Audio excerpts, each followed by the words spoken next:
വചനാഗ്നി വചനാഗ്നി ആത്മാവിൽ അഭിഷേക വചനാഗ്നി വചനാഗ്നി വചനാഗ്നി ആത്മാവിൽ അഭിഷേക വചനാഗ്നി ദേശങ്ങൾ രാജ്യങ്ങൾ ഗോത്രങ്ങൾ വംശങ്ങളെങ്ങും അറിയട്ടെ വചനാഗ്നി ദേശങ്ങൾ രാജ്യങ്ങൾ ഗോത്രങ്ങൾ വംശങ്ങളെങ്ങും പടരട്ടെ വചനാഗ്നി വചനാഗ്നി വചനാഗ്നി ആത്മാവിൽ അഭിഷേക വചനാഗ്നി വചനാഗ്നി വചനാഗ്നി ആത്മാവിൽ അഭിഷേക വചനാഗ്നി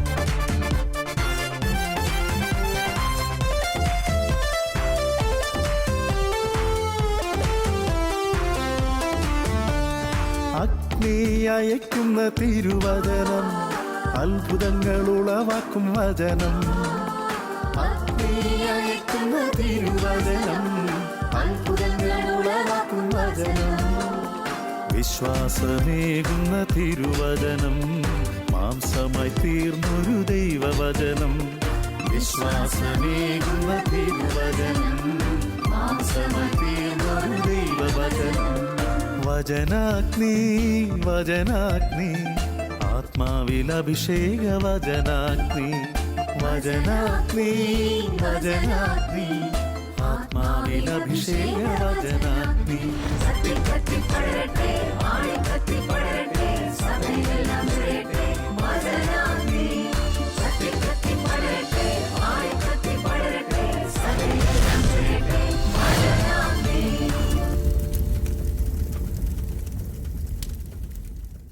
ഈശോ മിശിഹായിൽ അനുഗ്രഹീതരായ ശാലോം പ്രേക്ഷകർക്ക് കോട്ടയം തുവാനീശ ഒരുക്കുന്ന വചനാഗ്നി ശുശ്രൂഷയിലേക്ക് ഈശോയുടെ നാമത്തിൽ ഹൃദ്യമായ സ്വാഗതം. പ്രിയ സഹോദരങ്ങളെ, നാം ആയിരിക്കുന്നിടങ്ങളിൽ സ്വസ്ഥമായിരുന്നു ഒരു നിമിഷം നമുക്ക് പ്രാർത്ഥിക്കാം. ഈ മണിക്കൂറിനെ പരിശുദ്ധാത്മാവിൻ്റെ കരങ്ങളിലേക്ക് പൂർണ്ണമായി വിട്ടുകൊടുക്കാം. കണ്ണുകളടയ്ക്കാം. കാരുണ്യവാനും സ്നേഹതയുമായ നല്ല ദൈവമേ, അനുഗ്രഹീതമായ നിമിഷങ്ങളെ ഓർത്ത് നന്ദി പറയുന്നു. ഈ മണിക്കൂറിൽ അങ്ങയുടെ തിരുവചനം ഗ്രഹിക്കുവാനും പ്രഘോഷിക്കുവാനും വലിയ ദാസരെ ശക്തിപ്പെടുത്തണം. ഇവിടെ വചനം പ്രഘോഷിക്കുവാനുള്ള ആത്മാവിൻ്റെ അഭിഷേകം ഈ ദാസരിലേക്ക് അവിടെ നയിക്കണമേ. അതിനെ കേൾക്കുവാനും അത് ധ്യാനിക്കുവാനും അത് ജീവിക്കുവാനും നിങ്ങളുടെ പ്രിയപ്പെട്ട മക്കൾ ഓരോരുത്തരെയും ലോകത്തിൻ്റെ വിവിധ ഭാഗങ്ങളിലായിരുന്നുകൊണ്ട് ഇപ്പോൾ ഈ ശുശ്രൂഷയിൽ പങ്കുചേരുന്ന എല്ലാ മക്കളെയും അനുഗ്രഹിക്കണമേ എന്ന് പ്രാർത്ഥിക്കുന്നു. പരിശുദ്ധാത്മാവേ, ഞങ്ങൾ നിറയണമേ, ഞങ്ങളെ നയിക്കണമേ, ഞങ്ങളെ നിയന്ത്രണം ഏറ്റെടുക്കണമേ. ഞങ്ങളുടെ ചിന്തകളെയും ബുദ്ധിയെയും മനസ്സിനെയും എല്ലാം ആത്മാവിനാൽ ഉജ്ജ്വലിപ്പിക്കണമേ എന്ന് പ്രാർത്ഥിക്കുന്നു. പരിശുദ്ധയമ്മേ, സകല വിശുദ്ധരെ മാലാഖമാരെ ഞങ്ങൾക്ക് വേണ്ടി മധ്യസ്ഥം വഹിക്കണമേ. ആമേൻ. വചനത്തിന്റെ വിത്ത് വിതയ്ക്കാൻ പോകാം, സ്നേഹത്തിന്റെ കതിരുകൾ കൊയ്യാൻ പോകാം. വചനത്തിന്റെ വിത്ത് വിതയ്ക്കാൻ പോകാം, സ്നേഹത്തിന്റെ കതിരുകൾ കൊയ്യാൻ പോകാം. പ്രിയ സഹോദരങ്ങളെ, നാം ഇന്ന് തിരുവചനത്തിലൂടെ ചിന്തിക്കുന്ന വിഷയം നിത്യജീവനിലുള്ള പ്രത്യാശ എന്നതാണ്. ഈശോ മിശിഹായുടെ ഈ ഭൂമിയിലേക്കുള്ള വരവ് തന്നെ അവനിൽ വിശ്വസിക്കുന്ന ഏവനും നശിച്ചു പോകാതെ നിത്യജീവൻ പ്രാപിക്കേണ്ടതിന് ഏകജാതനി നൽകുവാൻ തക്കവിധം ലോകത്തെ സ്നേഹിച്ച പിതാവായ ദൈവത്തിൻ്റെ സ്നേഹപ്രകടനമായിരുന്നു. ഈ ലോകത്തിൽ മാത്രം പ്രത്യാശ അർപ്പിച്ചിരുന്നവരായിരുന്നില്ല ദൈവത്തിൽ വിശ്വസിച്ചിരുന്ന ദൈവജനം പഴയ നിയമ കാലഘട്ടം മുതൽ. ജീവൻ നേടുവാൻ, നിത്യതയുടെ തീരങ്ങളിലെത്തുവാൻ പ്രേരകമാകുന്ന ഒത്തിരിയേറെ വചനങ്ങൾ നാം വായിക്കാറുണ്ട്, ധ്യാനിക്കാറുണ്ട്. എന്നാൽ നമ്മുടെ ജീവിതത്തിലേക്ക് ഈ പ്രത്യാശ എത്രത്തോളം കടന്നു വന്നിട്ടുണ്ട് എന്നതാണ് നാം ധ്യാനിക്കേണ്ടത്. ഓരോ മരണവും നമ്മുടെ മുമ്പിൽ ഉയർത്തുന്ന ഒരു വെല്ലുവിളിയുണ്ട്, അഥവാ ചോദ്യചിഹ്നമുണ്ട്. ആ നേരത്ത് മരിച്ചവർക്ക് വേണ്ടി പ്രാർത്ഥിക്കുമ്പോഴൊക്കെ നിത്യജീവനെ ഉണർത്തുന്ന, അതിനെ പ്രചോദിപ്പിക്കുന്ന വിധത്തിലുള്ള പ്രാർത്ഥനകളിലൂടെയൊക്കെ നമ്മൾ കടന്നു പോകാറുണ്ട്. എന്നാൽ അതിലപ്പുറത്തേക്ക് ജീവിതത്തിൻ്റെ ചില പരിവരുത്ത യാഥാർത്ഥ്യങ്ങളുടെ മധ്യത്തിൽ, ജീവിത ക്ലേശങ്ങളുടെ നടുവിൽ നിത്യജീവനെക്കുറിച്ചുള്ള പ്രത്യാശ, ഈ ലോകത്തിലെ 100 വർഷം നീണ്ടു നിൽക്കുന്ന ദീർഘായുസ് എന്ന് പറയുന്നത് നിത്യതയോട് തുലനം ചെയ്യുമ്പോൾ സമുദ്രത്തിൽ ഒരു തുള്ളി വെള്ളമാണെന്നും ഒരു മണൽത്തരി പോലെ മാത്രമാണ് എന്നും പ്രഭാഷകന്റെ പുസ്തകത്തിൽ വായിക്കുന്ന വചനങ്ങളൊക്കെ ജീവിതത്തോട് ചേർത്ത് വയ്ക്കാൻ കഴിയാത്ത നിരാശയുടെ പടുകുഴിയിലേക്ക് പോകുന്ന അനേകം മനുഷ്യജന്മങ്ങളെ അനുദിനം കണ്ടുമുട്ടാറുണ്ട്. ഇതൊക്കെ നമ്മളെ ഓർമ്മപ്പെടുത്തുന്ന ഒരു സത്യമുണ്ട്. വിശ്വാസത്തിൽ, വിശ്വാസ പ്രഘോഷണത്തിൽ നമ്മൾ പറയുന്നുണ്ട്, നിത്യമായ ജീവിതത്തിന് ഞങ്ങൾ വിശ്വസിക്കുന്നു എന്ന്. പക്ഷേ ഈ നിത്യജീവനിൽ പ്രത്യാശ വച്ചിരിക്കുന്ന നമ്മൾ തന്നെ ഈ ലോകത്തിനു വേണ്ടി നിത്യജീവൻ നഷ്ടമാക്കുന്ന വിധത്തിലുള്ള പ്രവണതകൾക്ക് അടിമപ്പെട്ടു പോകുന്നു എന്ന സത്യം നമ്മൾ തിരിച്ചറിയണം. പഴയ നിയമ ചരിത്രത്തിൽ, യഹൂദ വിശ്വാസ പാരമ്പര്യത്തിൽ ഈ നിത്യജീവനിൽ ലക്ഷ്യമിട്ടുകൊണ്ട് ഈ ലോകത്തിലെ ജീവിതത്തിൻ്റെ വേദനകളെ, മരണത്തെപ്പോലും ധൈര്യപൂർവ്വം അഭിമുഖീകരിച്ച അനേകം ധീരരുടെ ചിത്രം ബൈബിളിൽ നമ്മൾ കാണുന്നുണ്ട്. പുതിയ നിയമത്തിലേക്ക് വരുമ്പോൾ ആദ്യ രക്തസാക്ഷിയായ സ്തെഫാനോസും തുടർന്ന് അപ്പസ്തോലന്മാരും സഭാപിതാക്കന്മാരും അനേകം വിശുദ്ധരും രക്തസാക്ഷികളും വേദപാരംഗതരുമൊക്കെ ഈ ലോകത്തിലുള്ള പ്രത്യാശയേക്കാൾ ഉപരിയായിട്ട് നിത്യജീവനിലുള്ള പ്രത്യാശയിൽ ജീവിച്ചതുകൊണ്ടാണ്, മരിച്ചതുകൊണ്ടാണ് ഇന്നും പരിശുദ്ധമായ അൾത്താരകളിൽ വണങ്ങപ്പെടുന്നത്. സ്വർഗത്തിലിരുന്നു കൊണ്ട് അനുഗ്രഹത്തിൻ്റെയും കൃപയുടെയും വരമാരി ചൊരിഞ്ഞുകൊണ്ടിരിക്കുന്നത് എന്ന സത്യവും നാം വിസ്മരിക്കരുത്.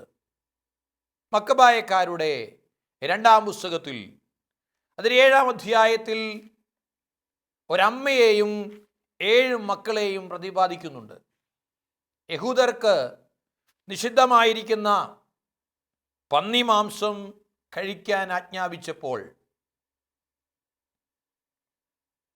ഞങ്ങളുടെ വിശ്വാസത്തിനെതിരായ ഒരു പ്രവൃത്തി ചെയ്യില്ല എന്ന് ശഠ്യം പിടിച്ചുകൊണ്ട് വിശ്വാസത്തിൽ അവർ ഉറച്ചു നിന്നപ്പോൾ ഒന്നിനു പുറകെ ഒന്നായി 7 മക്കളെയും അമ്മയുടെ മുമ്പിൽ വറചട്ടിയിലേക്ക് എറിയുമ്പോൾ ആ അമ്മ തൻ്റെ മക്കളെ ഓരോരുത്തരെയും അടുത്ത് വിളിച്ച് ചെവിയിൽ മന്ത്രിച്ചത് തിരുവചനത്തിൽ നാം വായിക്കുന്നുണ്ട്. മക്കബായക്കാരുടെ 2-ാം പുസ്തകത്തിൻ്റെ 7-ാം അധ്യായത്തിൽ, ശപിക്കപ്പെട്ട നീച, ഈ ജീവിതത്തിൽ നിന്ന് നീ ഞങ്ങളെ പുറത്താക്കുന്നു, എന്നാൽ പ്രപഞ്ചത്തിൻ്റെ അധിപൻ ഞങ്ങളെ അനശ്വരമായ നവജീവിതത്തിലേക്ക് ഉയർപ്പിക്കും. അവിടുത്തെ നിയമങ്ങൾക്ക് വേണ്ടിയാണ് ഞങ്ങൾ മരിക്കുന്നത്. രാജാവിൻ്റെ മുഖത്ത് നോക്കി പ്രപഞ്ചത്തിൻ്റെ അധിപനായ കർത്താവ് ഞങ്ങളെ അനശ്വരമായ നവജീവിതത്തിലേക്ക് ഉയർപ്പിക്കുമെന്നും അവിടുത്തെ നിയമത്തിന് വേണ്ടിയാണ് മരിക്കുന്നത് എന്നും പറയുവാൻ ആ അമ്മ മക്കളെ ഓരോരുത്തരെയും പ്രേരിപ്പിച്ചു. അനശ്വരമായ നിത്യജീവനിലുള്ള പ്രത്യാശ മക്കൾക്ക് കൊടുത്ത ഒരമ്മ. പുനരുത്ഥാനത്തെക്കുറിച്ച് ദൈവം നൽകുന്ന പ്രത്യാശ അത് കൈവിടാതെ അത് മക്കളിലേക്ക് പകർന്നു കൊടുക്കാൻ ആ അമ്മയ്ക്ക് കഴിഞ്ഞു.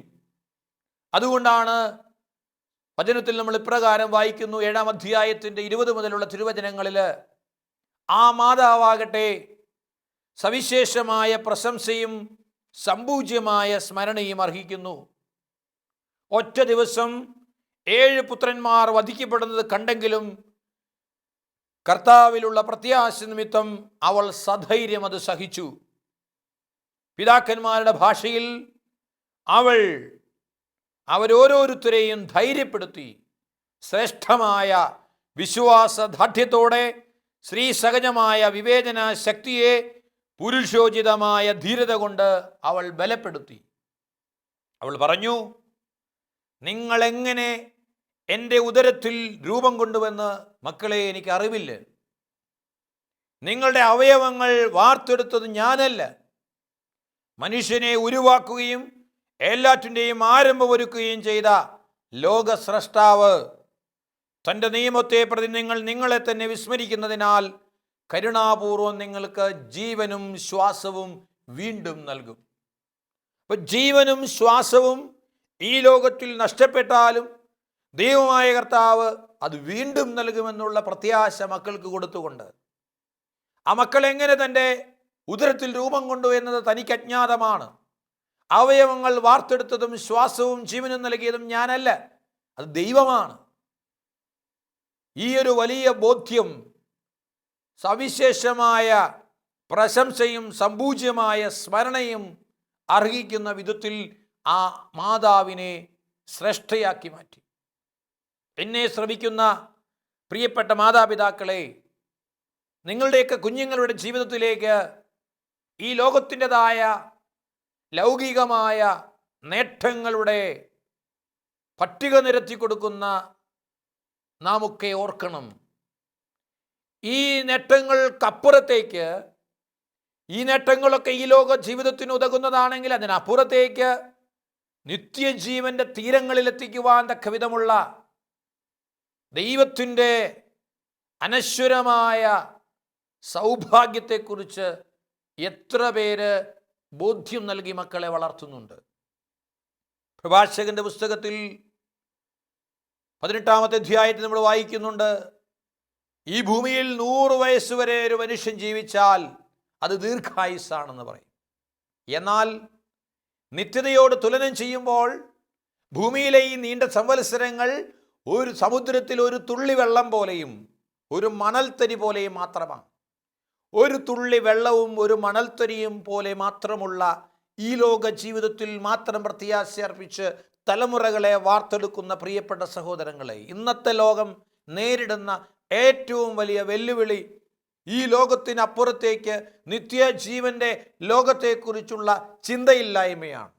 എന്തു വന്നാലും ആസ്വദിക്കണം, മുന്തിരിച്ചാറ് പോലുള്ള ഈ ജീവിതമെന്നുള്ള ചങ്ങമ്പുഴ കവിതയുടെ ചുവട് പിടിച്ച് ആസ്വാദ്യതയുടെ, സുഖലോലുപതയുടെ, ആസക്തികളുടെ ഒരു ലോകത്തിൽ അടിച്ചു പൊളിക്കുന്നൊരു സംസ്കാരത്തിൽ ഇന്നത്തെ തലമുറകൾ വളർന്നു വരികയാണ്. ലോകം മുഴുവൻ നേടിയാലും നീ നിന്റെ ആത്മാവിനെ നഷ്ടമാക്കിയാൽ എന്തു പ്രയോജനമെന്ന വചനത്തിലൂടെ കർത്താവ് ഈശോ മിശിഹ ചോദിക്കുമ്പോൾ, ഈ ആത്മാവിൻ്റെ രക്ഷയ്ക്ക് വേണ്ടി, ആത്മീയമായ ഉത്കർഷത്തിന് വേണ്ടി, ആത്മീയമായ നവീകരണത്തിന് വേണ്ടി ഒന്നും ചെയ്യാൻ തയ്യാറാകുന്നില്ല എന്ന് മാത്രമല്ല, അങ്ങനെ ചെയ്യുന്ന ആളുകളെ പരിഹസിക്കുകയും അവരെ അവഹേളിക്കുകയും ചെയ്യുന്ന ഒരു സംസ്കാരത്തിൽ കൂടിയാണ് നാം കടന്നു പോകുന്നത് എന്ന സത്യം തിരിച്ചറിയണം. പ്രിയപ്പെട്ട സഹോദരങ്ങളെ, ഭൗതികമായ പരിശീലനങ്ങളും ഭൗതികമായ സംരംഭങ്ങളുമൊക്കെ നാം ഒന്നിനു പുറകെ ഒന്നായി ശാരീരികവും മാനസികവും ബൗദ്ധികവുമായ മേഖലകളിൽ പരിപോഷണത്തിനായിട്ട് നടത്തുമ്പോൾ ആത്മീയമായി പുറകോട്ട് പോകുന്നു എന്ന സത്യം തിരിച്ചറിയണം. എന്താണ് നിത്യജീവൻ എന്നതിന് യോഹന്നാന്റെ സുവിശേഷം 17-ാം അധ്യായത്തിൻ്റെ 3-ാം തിരുവചനത്തിൽ മറുപടി വചനത്തിലൂടെ നമുക്ക് ലഭിക്കുന്നുണ്ട്. ഏക സത്യ ദൈവത്തെയും അവിടുന്ന് അയച്ച യേശുക്രിസ്തുവിനെയും അറിയുക എന്നതാണ് നിത്യജീവൻ. യേശുവിനെ അറിയാൻ, യേശുവിനെ സ്നേഹിക്കാൻ, യേശുവിൻ്റെ കൽപ്പനകൾ പാലിച്ച് അവിടുത്തെ മാർഗത്തിൽ ചരിക്കാൻ നാം പഠിക്കുമ്പോഴാണ്, അത് സാധിക്കുമ്പോഴാണ് നാം നിത്യജീവൻ്റെ വഴിയിലേക്ക് ആനയിക്കപ്പെടുന്നതെന്ന് തിരിച്ചറിയണം. Praise the Lord. Hallelujah, hallelujah. പ്രിയപ്പെട്ടവരെ, മങ്ങിയൊരന്തി വെളിച്ചത്തിൽ ചെന്തി പോലൊരു മാലാഖ വിണ്ണിൽ നിന്നും മരണത്തിന് സന്ദേശവുമായിട്ടെത്തും. ഇതെപ്പോൾ വേണമെങ്കിലും സംഭവിക്കാം. ഇന്നലെയുള്ളവർ ഇന്നിവിടെ ഇല്ല, അവർ നാളെ വരില്ല. യാത്രക്കാരാണ് നമ്മളെല്ലാം. നമ്മുടെ മുമ്പിലുള്ളത് നമ്മുടെയൊക്കെ കബറിടം മാത്രമാണ്. എന്നാൽ ഈ കബറിടം കൊണ്ട് അവസാനിക്കുന്നതല്ല നമ്മുടെ ജീവിതം എന്നുള്ള സത്യം. അതിനപ്പുറത്തേക്ക് കൂടെ പോരുന്നിൻ ജീവിത ചെയ്തികളും സൽകൃത്യങ്ങൾ ചെയ്യുക നീ അലസത കൂടാതെ. ഏത് നിമിഷവും ഒരുങ്ങിയിരിക്കുവാൻ. കള്ളനെ പോലെ കടന്നു വരുന്ന മരണത്തിന് വിനാഴിക കർത്താവിൻ്റെ കാരുണ്യത്താൽ അനുഗ്രഹിക്കപ്പെട്ടതായി മാറുവാൻ തക്ക വിധത്തിൽ ഒരുക്കത്തോടെ ഇരിക്കുന്ന വ്യക്തികളായി നമ്മൾ മാറണം. ഒരുപക്ഷെ പെട്ടെന്നുണ്ടാകുന്ന ഒരു ഹാർട്ട് അറ്റാക്കിൽ കുഴഞ്ഞു വീണോ, ഒരു സ്ട്രോക്കിൽ തലയുടെ ഞരമ്പ് പൊട്ടിയോ ഒക്കെ ഞാനും നിങ്ങളും ഈ ലോകത്തിൽ നിന്ന് യാത്രയാകാൻ നിമിത്തമായേക്കാം. അതെപ്പോൾ വേണമെങ്കിലും ഏത് നിമിഷവും സംഭവിക്കാം. ഈ ഒരു തിരിച്ചറിവോടുകൂടി ഒടുങ്ങാത്ത നിക്ഷേപം സ്വർഗത്തിൽ കരുതി വെക്കാൻ, കള്ളന്മാരും കവർച്ചക്കാരും തുരുമ്പും കീടങ്ങളും നശിപ്പിക്കാത്ത അനേകം സുഹൃതങ്ങൾ കൊണ്ട്, അനേകം ആത്മാക്കളെ കൊണ്ട് സ്വർഗം നിറച്ചുകൊണ്ട് അവിടെ സൗഭാഗ്യമൊരുക്കി വെച്ചിട്ട് ഈ ഭൂമിയിൽ നിന്ന് പോകാൻ കഴിയുമ്പോൾ ആ ജീവിതമാണ് നിത്യജീവനിൽ പ്രത്യാശയുള്ള ജീവിതമായി മാറുന്നത്. യോഹന്നാന്റെ ലേഖനത്തിൽ, ഒന്നാമത്തെ ലേഖനത്തിന് 5-ാമത്തെ അധ്യായത്തിൽ ഈ നിത്യജീവനെക്കുറിച്ച് വളരെ വിശദമായി അപ്പസ്തോലൻ പ്രതിപാദിക്കുന്നുണ്ട്. നിത്യജീവൻ എന്നത് ഒരറിവ് തന്നെയാണ്. ഈ അറിവില്ലായ്മയാണ് മനുഷ്യനെ ആപത്തിലേക്ക് കൊണ്ടുചെന്നെത്തിക്കുന്നത്. നാം ദൈവത്തിൽ നിന്നുള്ളവരാണ്, എന്നാൽ ലോകം മുഴുവൻ ദുഷ്ടന്റെ ശക്തി വലയത്തിനുള്ളിലാണ്.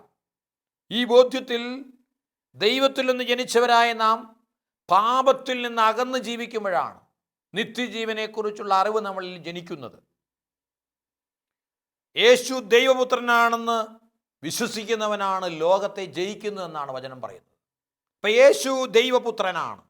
ആ യേശുവിലൂടെ എനിക്ക് ലഭ്യമായ രക്ഷ അത് നിത്യതയുടെ തീരമാണ്. ആ തീരത്തിലേക്ക് എൻ്റെ ജീവിതമാകുന്ന മണൽത്തരി ചേർക്കപ്പെടണം. എൻ്റെ ജീവിതമാകുന്ന ഒരു തുള്ളി വെള്ളം ചേർക്കപ്പെടണം. അവിടെയാണ് എൻ്റെ ജീവിതം ലക്ഷ്യം കാണുന്നത്. പ്രിയപ്പെട്ട സഹോദരീ സഹോദരന്മാരെ, ആത്മാർത്ഥമായി നമ്മുടെ ജീവിതങ്ങളിലേക്ക് നമുക്കൊന്ന് കടന്നു വരാം. നമ്മളിൽ എത്ര പേർക്ക് ഈ ലോകത്തിനപ്പുറത്തേക്ക് നിത്യതയുടെ ഒരു സൗഭാഗ്യമുണ്ട് എന്ന ബോധ്യമുണ്ട്? എത്ര പേർ തങ്ങളുടെ തലമുറകളെ, തങ്ങളുടെ കുഞ്ഞുങ്ങളെ ഈ ബോധ്യത്തിൽ വളർത്താൻ ശ്രമിക്കുന്നുണ്ട്? ദൈവഭക്തരായ മക്കളെ അല്ലാതെ മറ്റെന്താണ് ഞാൻ നിങ്ങളിൽ നിന്ന് പ്രതീക്ഷിക്കുന്നത് എന്ന് മലാക്കി പ്രവചനത്തിന് 2-ാം അധ്യായം 15-ാം വാക്യത്തിലൂടെ വചനം നമ്മെ ഓർമ്മപ്പെടുത്തുമ്പോൾ, ദൈവഭക്തിയുള്ള മക്കളെ വാർത്തെടുക്കുക. ദൈവഭക്തി എന്നാൽ തിന്മയെ വെറുക്കലാണ്. നന്മയും തിന്മയും വിവേചിച്ചറിയുന്നിടത്താണ് ദൈവഭക്തി ഫലം ചൂടുന്നത്. ഇന്ന് നമ്മുടെ ലോകത്തിലേക്ക് നോക്കുമ്പോൾ, പ്രത്യേകിച്ച് വളർന്നു വരുന്ന തലമുറയിൽ, യുവതി-യുവാക്കന്മാരിൽ, വിദ്യാർത്ഥിനികളിൽ നാം നടത്തുന്ന വിശ്വാസ പരിശീലനത്തിനും നമ്മുടെ വചന ശുശ്രൂഷകൾക്കും ഒന്നും അർത്ഥമില്ലായ്മ കൽപ്പിക്കുന്ന വിധത്തിലുള്ള പ്രവർത്തനങ്ങളാണ് തലമുറകളിലൂടെ നാം കണ്ടുകൊണ്ടിരിക്കുന്നത്. എവിടെയാണ് ഇതിന് കോട്ടം സംഭവിച്ചിരിക്കുന്നത്? എവിടെയാണ് വിശ്വാസ ഭ്രംശം സംഭവിച്ചത്? ഒരുപക്ഷെ കഴിഞ്ഞ തലമുറയിലെ കാരണവന്മാർ ഈ ലോകത്തിൽ ഒത്തിരിയേറെ കഷ്ടതകളിലൂടെയും ദാരിദ്ര്യത്തിലൂടെയും കടന്നു വന്നപ്പോൾ അവരിലൊരു പ്രത്യാശയുണ്ടായിരുന്നു. ഈ കഷ്ടപ്പാടും ദാരിദ്ര്യവും രോഗപീഠകളുമൊക്കെ ദൈവം മാറ്റുന്നൊരു ലോകമുണ്ട്. കണ്ണുനീരില്ലാത്ത, സങ്കടങ്ങളില്ലാത്ത, കുറവുകളില്ലാത്ത അനശ്വരമായൊരു സ്വർഗീയ ജീവിതമുണ്ട് എന്ന പ്രത്യാശ അവരിലുണ്ടായിരുന്നു. ആ പ്രത്യാശ അവർ തങ്ങളുടെ മക്കളിലേക്ക് കൈമാറിയിരുന്നു. എന്നാൽ ഇന്നത്തെ ലോകത്തിൽ എല്ലാവിധ സുഖങ്ങളും എല്ലാവിധ സൗകര്യങ്ങളും ആഘോഷപൂർവമായ ആഡംബരം നിറഞ്ഞ ജീവിത സാഹചര്യങ്ങളും മുന്നിൽ നിൽക്കുമ്പോൾ ഇതിനപ്പുറത്തേക്ക് ചിന്തിക്കാൻ കഴിയാത്ത ഒരവസ്ഥയിൽ നമ്മളൊക്കെ അന്ധരായി തപ്പിത്തടയുകയാണ്. അങ്ങനെയുള്ള ഒരു സംസ്കാരത്തിൽ വരും തലമുറയിലേക്ക് ഇത് പകർന്നു കൊടുക്കാൻ കഴിയാതെ നിസ്സഹായരായി പകച്ചു നിൽക്കുന്ന ഒരു മുതിർന്ന തലമുറയാണെന്നുള്ളത്. പ്രിയപ്പെട്ട സഹോദരങ്ങളെ, ലോകത്തിലെ വിജ്ഞാനം കൊണ്ടും ലോകത്തിൻ്റെ സമ്പത്ത് കൊണ്ടും ലോകത്തിൻ്റെ സ്ഥാനമാനങ്ങൾ കൊണ്ടും ലോകത്തിൻ്റെ സുഖഭോഗ വസ്തുക്കൾ കൊണ്ടും ജീവിതം ധന്യമാക്കാനായിട്ട് ശ്രമിക്കുന്ന ആധുനിക മനുഷ്യൻ അവൻ്റെ ഈ ഓട്ടത്തിനിടയിൽ തിരിഞ്ഞു നിൽക്കുന്നൊരു സമയമുണ്ട്. അവൻ വെട്ടിപ്പിടിച്ചെടുത്തിട്ടുള്ള സൗഭാഗ്യങ്ങളുടെ, അവൻ നിക്ഷേപിച്ചിട്ടുള്ള സമ്പത്തിൻ്റെ കരുത്തുകൊണ്ട് അവൻ്റെ ജീവൻ പിടിച്ചു നിർത്താൻ പറ്റാതെ അവൻ നിസ്സഹായനായി നിൽക്കുന്ന അവസ്ഥ, കാശ് മുടക്കി വെന്റിലേറ്ററിലിട്ടാൽ പോലും ജീവൻ പിടിച്ചു നിർത്താൻ പറ്റാത്ത ഒരവസ്ഥയിൽ അവൻ എത്തുമ്പോൾ അവിടെ അവൻ വിളിക്കും ദൈവത്തെ. അതല്ലെങ്കിൽ സ്വപ്നം കൊണ്ട് കെട്ടിപ്പൊക്കിയ സൗധങ്ങളെല്ലാം ഒരൊറ്റയടിക്ക് തകർന്നു വീഴുമ്പോൾ അവിടെ അവൻ തിരിച്ചറിയും ദൈവത്തെ, ദൈവം ഒരുക്കുന്ന നിത്യജീവനെ. വിദേശത്ത് ജോലി ചെയ്ത് കോടിക്കണക്കിന് രൂപയുടെ ആസ്തി സമ്പാദിച്ച ഒരപ്പൻ, അമ്മയുടെ നാട്ടിൽ മാന്യമായ സർക്കാർ ഉദ്യോഗസ്ഥ, നല്ല ശമ്പളത്തിൽ ജോലി. ഇവർ സമ്പാദിക്കുന്ന പണം മുഴുവൻ അവരുടെ ഏക മകന് വേണ്ടിയിട്ടുള്ളതാണ്. അതുകൊണ്ട് തന്നെ മകൻ്റെ ഏതാവശ്യത്തിനും എതിര് പറയാൻ ഈ അപ്പനോ അമ്മയോ തയ്യാറായിട്ടില്ല.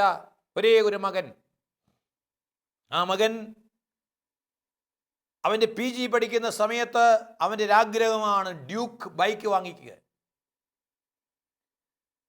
മകൻ്റെ ആഗ്രഹം സാധിച്ചു കൊടുക്കലാണ് തങ്ങളുടെ ജീവിതത്തിൻ്റെ ഏറ്റവും വലിയ സൗഭാഗ്യമെന്ന് കരുതിയിരുന്ന ആ പ്രിയപ്പെട്ട മാതാപിതാക്കൾ അതും സാധിച്ചു കൊടുത്തു. എന്നാൽ വിദേശത്തു നിന്ന് കാശ് വാരിക്കൊണ്ടിരുന്ന അപ്പൻ നാട്ടിൽ ജോലി ചെയ്ത് കാശ് സമ്പാദിച്ച് മകനെ പൊറ്റിയ അമ്മ, ഇവർ രണ്ടുപേരും നിറകണ്ണുകളോടെ അലമുറയിട്ട് കരയുന്ന ഒരു രംഗമുണ്ടായിരുന്നൊരു ദിവസം. ഈ മകൻ്റെ ചേതനയേറ്റ ശരീരം തങ്ങളുടെ വീട്ടിൻ്റെ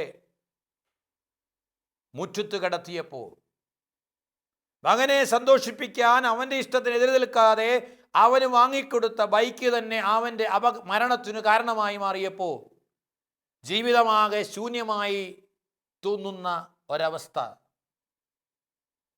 ഈ ഒരവസ്ഥ കടന്നു വരാതെ ഒരുപക്ഷെ ഈ ലോകത്തിന് വേണ്ടിയല്ലാതെ, ലോകസുഖങ്ങൾക്ക് വേണ്ടിയല്ലാതെ നിത്യജീവനിലേക്ക് മകനെ വളർത്താൻ കഴിഞ്ഞിരുന്നെങ്കിൽ, അഥവാ ആ ഒരു ചിന്ത മനസ്സിലുണ്ടായിരുന്നെങ്കിൽ ഒരുപക്ഷെ ഇത്തരത്തിലാകുമായിരുന്നില്ല എന്നത് സത്യം. ഇവിടെയാണ്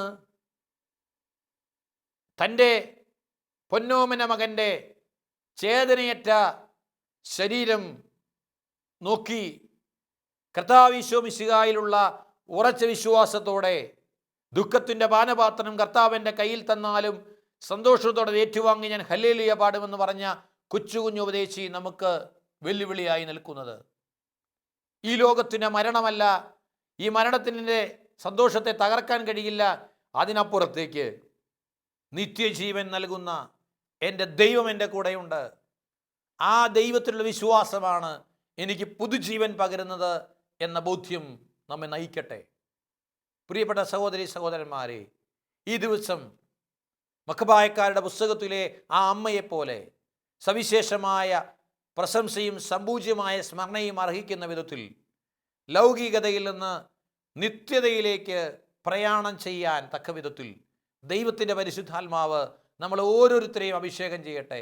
ഈ ലോകത്തിലേക്ക് നോക്കാതെ സ്വർഗത്തിലേക്ക് നോക്കാൻ, നിത്യജീവനിലേക്ക് നോക്കാൻ പരിശുദ്ധാത്മാവെ ഞങ്ങളെ അഭിഷേകം ചെയ്യണമേ എന്ന് നമുക്ക് ഒരു നിമിഷം എഴുന്നേറ്റ് നിന്ന് എല്ലാവർക്കും പ്രാർത്ഥിക്കാം. ദൈവത്തിൻ്റെ കൃപ നിറയട്ടെ, ദൈവിക ശക്തി വ്യാപരിക്കട്ടെ.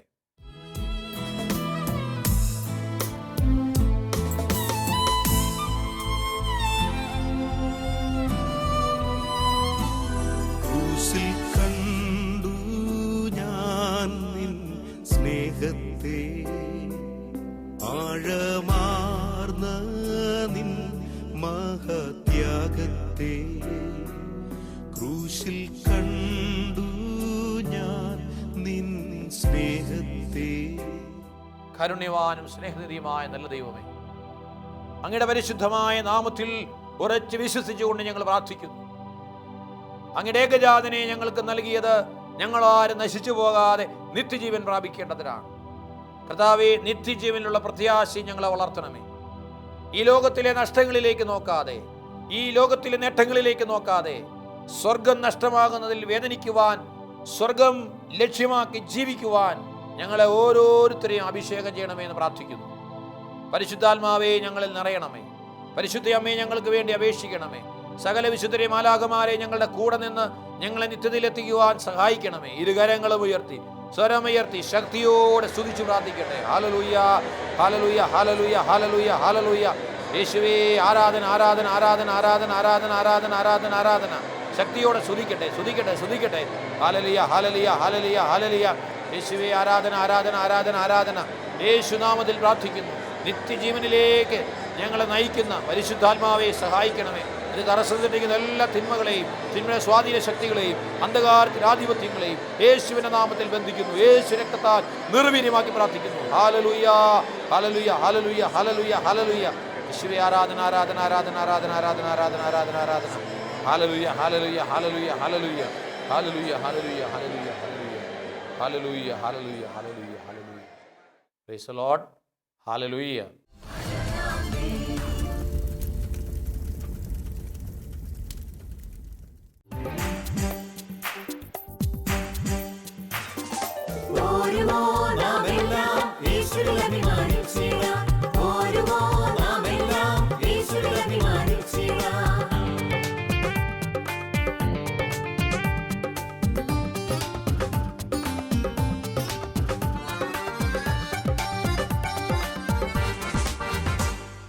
നമ്മുടെ നാഥൻ ഒലിവമലയിൽ